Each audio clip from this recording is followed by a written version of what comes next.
On this channel, the main focus is on how we can use technology to learn and teach more effectively. But if you've been a subscriber for a while or watched any of my previous videos, you'll know that I try to provide context for every technology that we look at. We don't just look at technical specifications or what buttons to press. We look at how we can provide value from the technology that we're learning about. Sure, we still press a lot of buttons and we examine the tools, but I hope that when we do so, we're also talking about the application of that technology towards a larger purpose.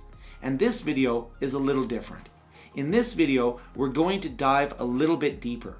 We're going to look at an aspect of learning, productivity, technology, and teaching that's often overlooked, but it's absolutely essential for our success in school and in the workplace.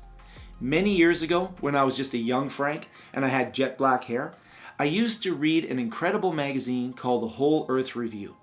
This was a magazine that combined technology with ecology, ideas on living, and think of it sort of as a hippie version of Wired magazine. They also had the Whole Earth catalog, which went as far back as the late 1960s and early 70s, but the magazine came out around 1985, and there's a whole history of how the magazine came about as well. They also had the WELL, or the Whole Earth Electronic Link, which was the first public node access on the internet, and I was actually a member of that as well. This was during a very interesting time in the world of technology. Computers became more common in culture, technology was becoming easier for the average person to afford and access, and the internet was just at the start of its journey to become that ubiquitous aspect of our lives that it is today. Now, I'm not going to go through a massive history lesson here, but to give you an idea of what was happening, the central idea behind technology is that it was an enabling force for self-reliance, self-efficacy, and personal growth. It was a core value. We envisioned life improved by technology. Computers for good, science for the people, and access to knowledge with the sharing of that knowledge. It was pretty cool and something I really took to heart and continue to take to heart today. During this time, I also picked up a book called Would the Buddha Wear a Walkman?, which probably dates it a little bit. Walkman were these things that we used to listen to music on and we could walk around with them. Now, the premise of this book, and in a way this video, is that technology can be a tool for personal growth, a way to develop ourself, and a way to live in the world. In this book here, there's a catalog of resources for devices and books and methodologies on how we can use technology to learn faster, improve health, and unlock our potential. But why is that important for this video? Let's look at how we learn things. In school, we tend to learn one subject at a time. Subjects are taught separately and in incremental levels of complexity. So we take Math 1, Math 2, Math 3, Biology 1, Biology 2, and so on. This applies to technology as well. It's very common for us to learn a new piece of software by looking at the various functions and toolbars on the application we're learning. We take tutorials, and if we're lucky, we remember everything that we clicked and how it worked. The same applies to various professional skills. We might take seminars on leadership, learn some accounting practices, some presentation skills, and learn how to work in a professional environment, an office, a hospital, or wherever our career takes us. In recent years, both education and in the workplace, there's been a huge demand for people that can combine technical and professional skills. I get this constantly when my students use me as a reference for their job searches. The prospective employer will call me, and I'm a technical instructor, and they'll call me and they'll say, hey, what about the student's professional skills? Did they work well in teams? Did they manage their time? Did they take responsibility to learn? That connection between technical and professional skills is something sometimes marketed as applied skills. The ability to apply the skills in a way that delivers its value to a business or an organization. Now, that's a big part of this channel, but there's more. What about the person we aspire to be? The self-awareness and commitment to ourselves as a whole person, personal growth. This is something we might be tempted to avoid. In fact, we're creatures of comfort, and we might be more comfortable living in an area that we're most familiar with. We try to stay within the domains where we are most comfortable. Which brings me to the sponsor of this video, Mindvalley. Mindvalley is an online educational website that takes us into the world of personal growth. Their platform has resources to help us improve in 6 key areas: mind, body, soul, relationships, performance, and work. Unlike a platform that's just dedicated to technical or professional skills, Mindvalley fills a very important gap that's present in many people's lives, including my own: the investment in self-development. Mindvalley's Quest platform uses different tools to help you select and learn the pathways to building the personal traits and characteristics that can give you a sense of purpose and grow your capabilities as a person. Personally, I find topics around personal growth to be challenging for me.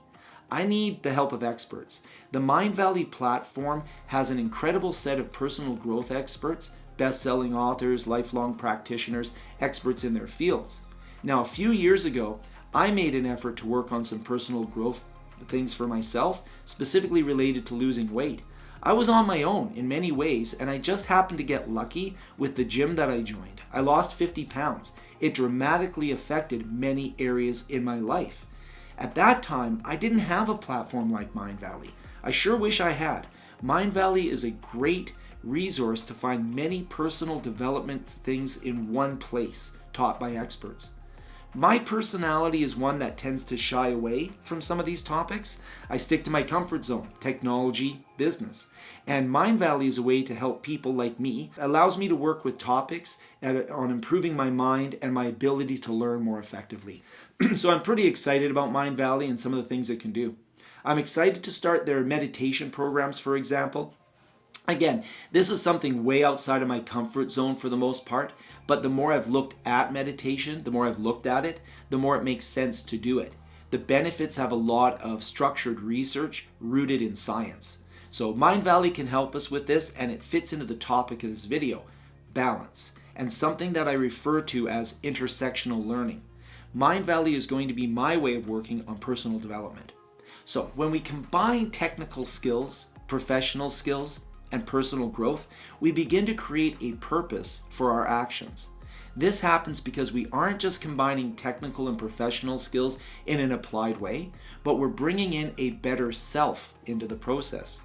We understand ourselves, and we've invested the time into self-development so that the best of who we are is part of the process. Now, instead of just one skill being used, we begin to blend different aspects of life into something greater. Some of the most successful companies that have recognized this, and they built their brand and products to create this intersection. Take a company like Instagram, now owned by Meta. To create their social app, they needed to have some technical skills and services. The internet, mobile devices, built-in cameras in everybody's pocket. Without this technical infrastructure, Instagram would look very different if it existed at all. But they aren't just a company that has access to these technical skills. To get people to use their app, they had to get funding and build it and expand it to meet market demand, to grow their customer base, and perform many other business functions for success. Except that's still not all. There were and there are so many apps that do roughly the same thing as Instagram. What set them apart? I would argue that they tapped into people's desire to belong, to form relationships, to build a sense of who they are, what they identify with, and a way that they can connect with other like-minded people. Notice I didn't say people with the same technical skills or business skills. I said like-minded people. They tapped into the areas of personal growth and personal expression. Technical skills can be built upon, but will eventually change. They're fast-moving, and the skills we used 20 years ago are not going to be the same skills we use today.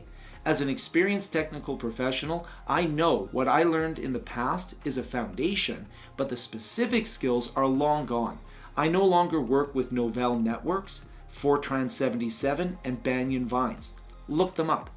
Technical skills are fast changing, and I would argue easier to develop because they come with a manual. As I always tell my students, no company makes a technology that they don't want you to use. Technology comes with manuals and increasingly built-in help. There's still a lot of gaps, but fortunately we have channels like this one to help you learn new technical skills. As for professional skills, they're a bit more lifelong. You can learn how to give effective presentations, but once you learn, you aren't done. You can refine, gain experience, and continue to develop those professional skills. Some professional skills might be industry specific and lost over time if you leave that industry. I used to work in resort hotels and probably would need some help if I returned to that career. I could still understand customer service, but I'd have to brush up on what it looks like in today's world. But personal growth, that stays with you for life because that's an investment in you as a person. It requires an investment, of course, over time, but everything invested in personal growth resides and manifests itself in the person you are and become over a lifetime. This concept is not new. Many cultures have a concept of how we balance the many aspects of life to form a more complete and balanced set of outcomes. The ancient Greek philosophers spoke of arete, the balance of status, reputation, and personal attachment. In recent years, there's been a lot of popular books that are on the Japanese concept of ikigai. I hope I'm pronouncing that right, which is a philosophy of living a life in balance. Well, neither of these two are exactly the same as the idea of intersectional learning that I'm talking about in this video. They are conceptual cousins. We are greater when we combine our learning across domains of knowledge, when we combine technical skills with business and professional skills, and remember to take time for personal growth. Let me know what you think by commenting down below. Do you balance your skills across different domains of knowledge? Do you encourage your students, employees, or team members to do the same? Is there an area that you're most comfortable with and one that you struggle with? What tools and resources do you use to help in these areas? Do you think that you'll use Mindvalley as a platform for personal growth? Is there an area that you think also deserves more attention and effort on your behalf? Thanks for watching. I sincerely hope you found this interesting. It's a little bit of a different take. It's not technical. It's all about balancing and doing more than just using technology to accomplish a task, using technology to accomplish a business task. It's also about using technology for personal growth and the platforms that can help us with that journey. Thank you so much for watching. I hope that you'll bring personal development into your life, and I'll see you in the next video.